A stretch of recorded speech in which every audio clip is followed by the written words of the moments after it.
नमस्कार, मेरा नाम जया मिश्रा है और आप मुझे न्यूज़ 18 के डिजिटल प्लेटफॉर्म पर देख रहे हैं। ऑपरेशन सिंदूर के बाद भारत अभी पाकिस्तान को और तोड़ेगा। आतंकवाद के जनक पाकिस्तान को दुनिया में कहीं का भारत नहीं छोड़ेगा। इसके लिए मोदी सरकार ने अब तक की सबसे बड़ी चाल चल दी है।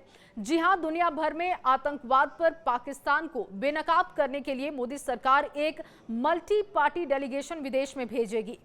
ऑपरेशन सिंदूर के बाद अलग अलग देशों में एक सर्वदलीय प्रतिनिधिमंडल भेजने की संभावनाओं पर सक्रिय रूप से विचार किया जा रहा है।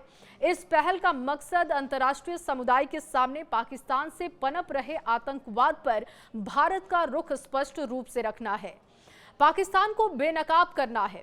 सरकारी सूत्रों ने संकेत दिया है कि मोदी सरकार फिलहाल विपक्षी दलों से लगातार बातचीत कर रही है। सरकार मल्टी पार्टी डेलीगेशन यानी कि प्रतिनिधि मंडल की संरचना और कार्यक्रम को अंतिम रूप देने से पहले उनके साथ बात करके उन्हें साथ लाना चाहती है। सीमा पार आतंकवाद के मुद्दे पर एकजुट मोर्चा पेश करने का ये सरकार का बहुत ठोस कदम माना जा रहा है। विदेश जाने वाला भारत का मल्टी पार्टी डेलीगेशन भारत का पक्ष रखने के लिए 5 सूत्रीय एजेंडे पर चर्चा करेगा। ये एजेंडे भी आपको बता देते हैं। पहला एजेंडा है पाकिस्तान की उन उकसावे वाली हरकतों का विस्तृत ब्यौरा देना जिनकी वजह से ऑपरेशन सिंदूर की कार्रवाई करनी पड़ी। दूसरा एजेंडा ये है बताना कि ऑपरेशन सिंदूर इन खतरों का एक अहम जवाब क्यों था। तीसरा ये बताना कि अगर आतंकवाद की ऐसी ही घटनाएं आगे होती रहीं तो भविष्य में भी ऐसी ही कार्रवाई हो सकती है। चौथा इस बात पर जोर देना कि ऑपरेशन सिंदूर के दौरान सिर्फ आतंकी ठिकानों को टारगेट किया गया। पांचवा आतंकवाद को बढ़ावा देने में पाकिस्तान की भूमिका को उजागर करना और उसके वैश्विक नतीजों पर प्रकाश डालना है। सूत्रों का कहना है कि भारतीय डेलीगेशन विदेशी सरकारों, थिंक टैंक और मीडिया संस्थाओं से बातचीत करेगी।